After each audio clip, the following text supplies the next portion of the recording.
नमस्कार दोस्तों, स्वागत है मेरे इस चैनल में आप सभी का। दोस्तों, देश में कुछ समय से बहुत अजीब-अजीब सी घटनाएँ हो रही हैं जो मन को बहुत व्यथित करती हैं, बहुत दुखी करती हैं। ये सब कुछ जो भी हो रहा है वो अज्ञानता की वजह से हो रहा है। और अज्ञानता इसलिए है क्योंकि कुछ चीज़ों का दुष्प्रचार किया गया है, सही ज्ञान हम लोगों के पास में नहीं दिया गया हमें। और सही ज्ञान हमारे पास में इसलिए नहीं है क्योंकि हम अच्छे साहित्य का अध्ययन नहीं करते। गलत चीज़ों के बहकावे में आकर गलत ज्ञान जुटाकर हम भ्रमित होते रहते हैं और उसी के हिसाब से व्यवहार करने लगते हैं। हमें सही गलत का ज्ञान नहीं है, बस कुछ रटी-रटाई चीज़ें जो गलत तरीके से चली आ रही हैं परंपरागत, बस उन्हीं का पालन करते जा रहे हैं। आज न हमें धर्म का ज्ञान है कि धर्म क्या है, धर्म की क्या परिभाषा है, बस हम लगे हुए हैं अनाप-शनाप अपने मनगढ़ंत परिभाषा बनाकर उसका पालन करने में। देखिए, आज समझते हैं कि धर्म क्या है। धार्यति इति धर्मः। जो भी धारण करने योग्य चीज़ है वो धर्म है। धारण करने योग्य चीज़ क्या होती है? जो भी नैतिक दृष्टि से सही है वही धारण करने योग्य है। जैसे सत्य, अहिंसा, दया, प्रेम, सहिष्णुता। ये कुछ भाव हैं, ये कुछ गुण हैं जो हमें धारण करनी चाहिए।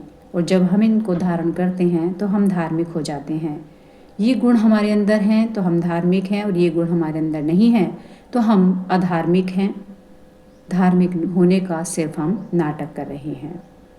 इसलिए धर्म की सही परिभाषा समझें। जिस भी व्यक्ति में, चाहे वो किसी भी जाति संप्रदाय का हो, जिस भी व्यक्ति में दया है, सहिष्णुता है, प्रेम है, दूसरों के प्रति सम्मान की भावना है, वो धार्मिक है, वो ईश्वर को प्रिय है। और कोई भी ऐसा व्यक्ति जो दूसरों के प्रति घृणा, द्वेष और हिंसक भाव रखता है, वो भगवान को कभी प्रिय नहीं है।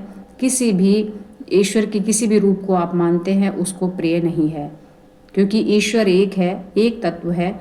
जिसको भी लोग जिस भी रूप में मानते हैं उस ईश्वर को, उनके हिसाब से भी यदि देखें तो ईश्वर सिर्फ वही है, एक पवित्र शक्ति है। वो कभी भी किसी का अहित नहीं चाहेगी और उसके लिए सारी संतान है, सारा विश्व उसकी संतान है। तो वो किसी के भी प्रति यदि अन्याय या द्वेष, घृणा की भावना कोई रखता है तो वो भगवान का अप्रिय हो जाता है। भगवान उसको कभी पसंद नहीं करते। वो किसी भी कीमत पर अच्छी योनि में नहीं जा सकता, उसकी मुक्ति नहीं हो सकती। तो धर्म सीधे ही यही है कि हम दूसरों का कल्याण की भावना रखें, दूसरों के प्रति कल्याण की भावना रखना, और सही गलत का ज्ञान यदि हमें है तो हम धार्मिक हैं, क्योंकि धर्म सही और गलत का ज्ञान रखने का भाव बताता है। क्या सही है क्या गलत, ये हमें धर्म सिखाता है। तो सही चीज़ों को धारण करना ही धर्म है, और जो सही चीज़ें होंगी वो कभी किसी का अहित नहीं करेंगी। इसलिए यदि आप किसी के प्रति अहित की भावना या हिंसक भावना किसी के प्रति रखते हैं तो आप कभी भी धार्मिक नहीं हो सकते। यदि आपको स्वर्ग जाना है, अच्छे कर्म करेंगे और दूसरों के प्रति हित की भावना रखेंगे तभी संभव है।